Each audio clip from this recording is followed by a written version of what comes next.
जय सिया राम। स्वागत है एक बार फिर से आपका हमारे चैनल जय वीडियो में।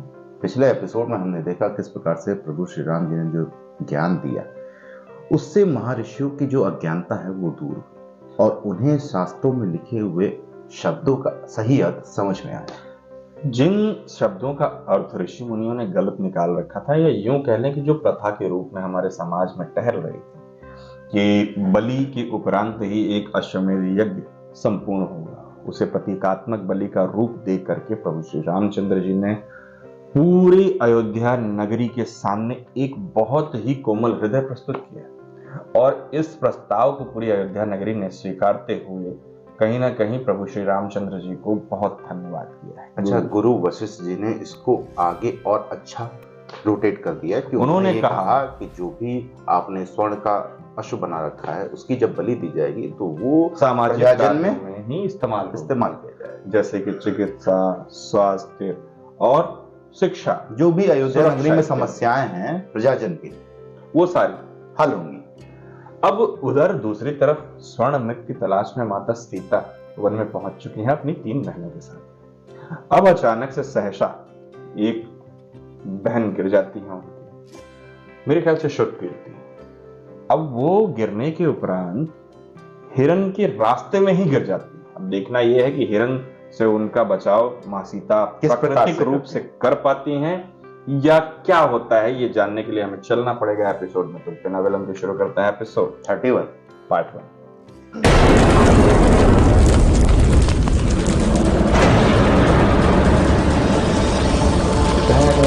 वाली देखने का मिलता है।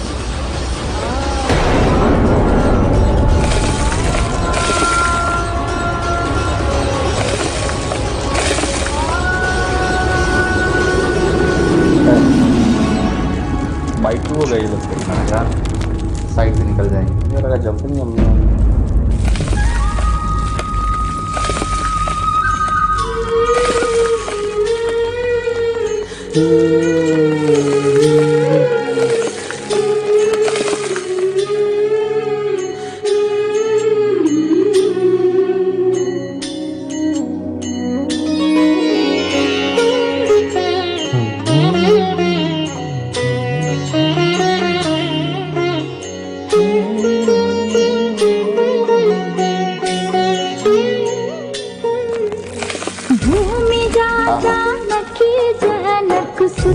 सीता भूमि जानकी जनक सुता सीता।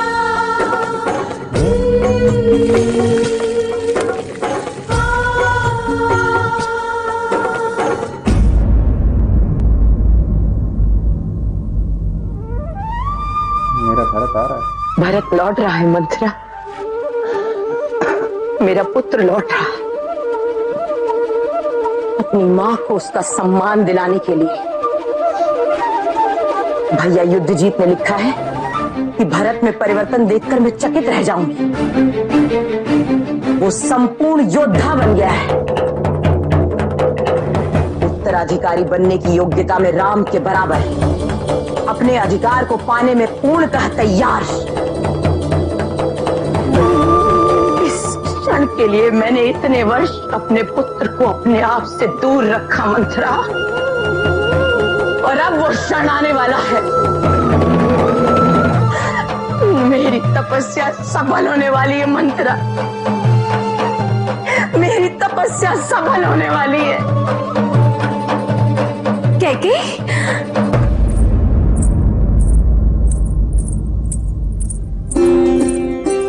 हमारे पुत्र आ रहे हैं। कैकेयी, हमारे पुत्र आ रहे हैं। मेरा भारत आने वाला है।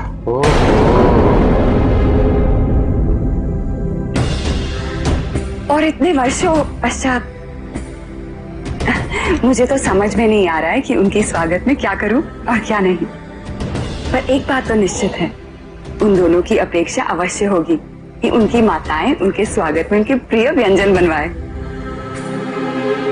चलिए चलिए आराम करते हैं।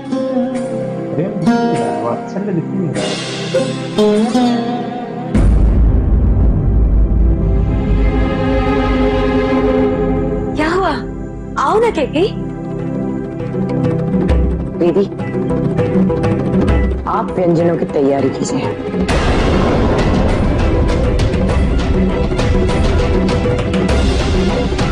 मुझे उनके स्वागत की तैयारी में कुछ और करना।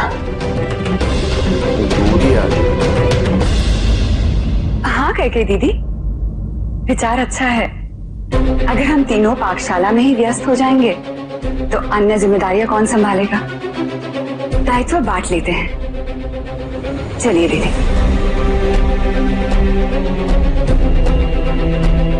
चलिए।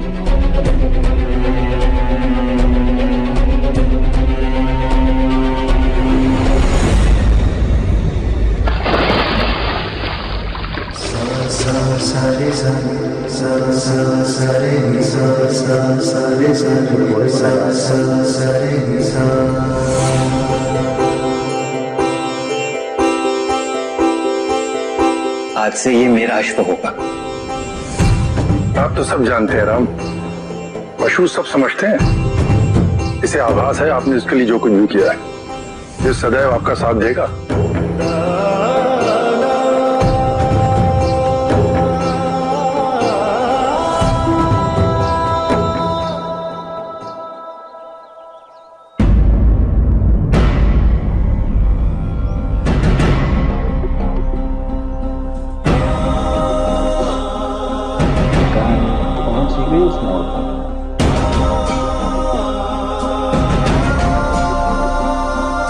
मिथिला की चित्रकला है और पहली हो गई है। इसे धुलवा कर देखिए तो प्रत्यक्ष होगा क्या बना इसमें।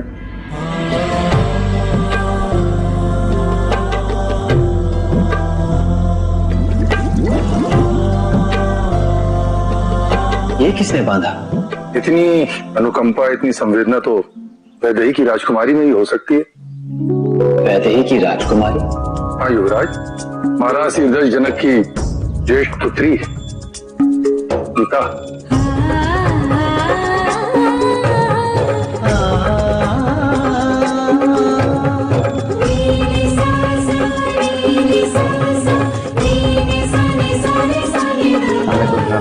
सीता।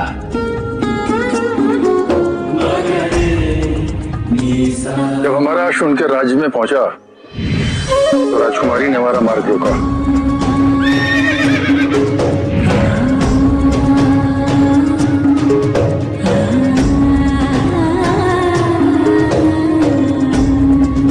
पानी दिया, चना दिया। तो कौन बताएगा? अरे भाई ये तो चार बना लिया घोड़े ने।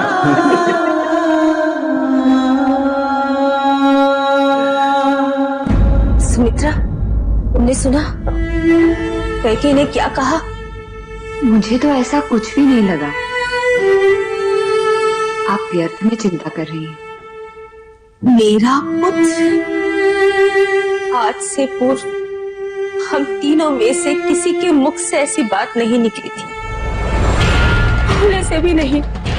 चारों हमारे पुत्र रहे। अनायास निकल गया होगा मुख से। यदि कैकेयी दीदी की दृष्टि से समझने का प्रयास करें, इतने वर्ष अपने पुत्र से दूर रही, ऐसी प्रतिक्रिया संभव है ना? पर सत्य तो ये है कि हम तीनों को हमारे चारों पुत्र बराबर प्रिय हैं। हमने कभी किसी से भेदभाव नहीं किया। सत्य कह रही हो तुम। ऐसे अवसर पर व्यक्ति अति संवेदनशील हो जाता है और उसे छोटी छोटी बातें भी बड़ी लगने लगती हैं।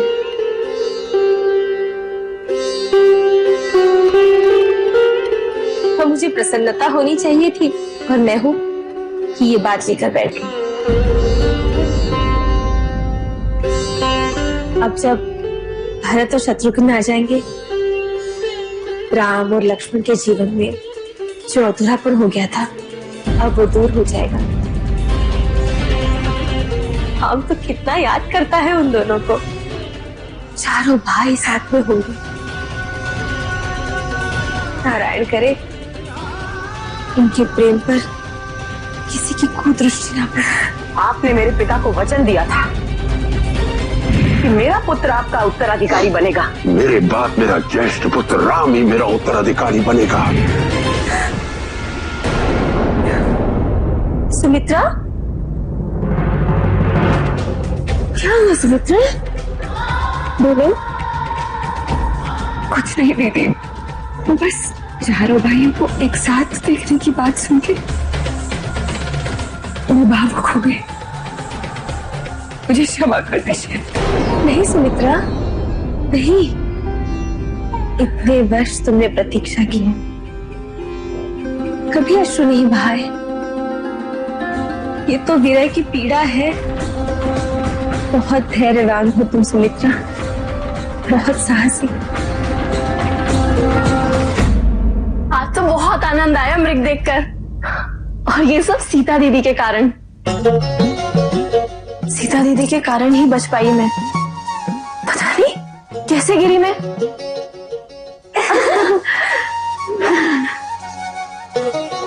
मेरी प्यारी बहन, मेरे लिए जल ले आओ। अभी लाई दीदी। उससे अनुमान भी नहीं कि उसके साथ क्या होने वाला है।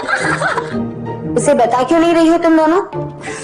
दीदी, अगर उसे बता देंगे तो आनंद कैसे आएगा? बहुत बुरी बात है, मैं अभी जाकर उसे बता। नहीं नहीं नहीं।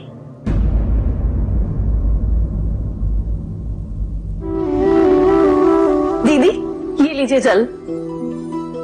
मेरी प्यारी बहन हो तुम। अरे हाँ, मैं तो बताना भूल ही गई। माँ और पिताजी ने मेरे लिए, सीता दीदी के लिए और उर्मिला के लिए उपहार भेजे हैं। अयोध्या में चारों भाइयों का नाम इस तरीके से लिया जाता था कि मानो एक माला में मोती पिरोए हुए, राम, भरत, लक्ष्मण, शत्रुघ्न। अब यहाँ पर उनकी माताओं के बीच में मतभेद पैदा होने चालू हो गए। देखा जा सकता है कि किस प्रकार से देवी कैकेयी कह रही हैं, मेरा पुत्र भरत लौट रहा है। जहां बात हमारे से मेरे पे आ जाए तो वहां कहीं ना कहीं एक मन में एक लालच पैदा हो जाता है। लालच का तात्पर्य ये नहीं है कि राजपाट से, क्योंकि देवी कैकेयी इतने वर्षों से महारानी रही हैं, राजकुमारी भी थी, तो उनको राजपाट की उतनी लालसा नहीं है। लेकिन जो प्रेम प्रसंग चल रहा था दशरथ जी के बीच में और रानी कैकेयी के बीच में, उस प्रेम प्रसंग की आधारशिला थी एक वचन, और उस वचन के भंग होने या अर्ध भंग होने के उपरांत देवी कैकेयी ने यह मान लिया है कि प्रेम तो किसी को था ही नहीं। अब उसी प्रेम से या उस अप्रेम से कह सकते हैं जो अविश्वास जन्म लिया है, उसी से अब हमारे पुत्र से मेरे पुत्र तक बात पहुंच गई। अच्छा, देखने वाली बात यह थी कि देवी कौशल्या ने इस बात को नोटिस किया, लेकिन देवी लगातार नोटिस कर रही। देवी सुमित्रा ने उसको ऐसे कवर अप किया कि हाँ ठीक है। तो हर बार हमने देखा कि देवी सुमित्रा ये चाह रहे हैं कि रिश्ता और आगे खराब ना हो, यानी कि देवी कैकेयी के मन में जो है वो बात देवी कौशल्या को भनक भी न लगे। अगर उन्हें पता चल गया तो कहीं ना कहीं और ये अंतर जो छोटा सा है ये और बढ़ेगा, अयोध्या की शांति में खंडन होगा। चलिए मित्रों, फिलहाल अभी देखते हैं, क्योंकि मिथिला के काफी ढेर सारे दृश्य हमको दिखाए जा रहे हैं, तो मिथिला के इस दृश्य को देखने के लिए हम अपने आप को सज्ज करके बैठते हैं अगले एपिसोड के लिए। इस एपिसोड को करेंगे यही समाप्त, शीघ्र ही लौटेंगे नए के साथ। तब तक के लिए राधे राधे।